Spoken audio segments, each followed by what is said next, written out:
மாயன் அன்று தெய்வ தேரினில் செப்பியது கீதை. அது 18 அத்தியாயங்களை உடையது.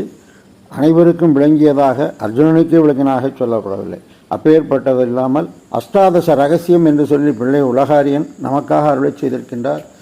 அது மும்மூச்சுப்படி, தத்துவத்திரயம், அர்த்தபஞ்சகம், ஸ்ரீ வசனபூஷணம், அர்ச்சனாதிகதி, பிரமேய சேகரம், பிரபன்ன பரித்ராணம், சார சங்கிரகம், சம்சார சாம்ராஜ்யம், நவரத்ன மாலை, நவவித சம்பந்தம், யாத்திரிச்சிகப்படி, பரந்தபடி, சீயப்பிரிப்படி, தத்துவசேகரம், தனி துவயம், தனி சிரமம், தனி பிரணவம். இவருடைய திருத்தம்பியார் அழகிய மணவாள பெருமாள் நாயனார் அருளி ஆச்சாரிய ஹிருதயம்.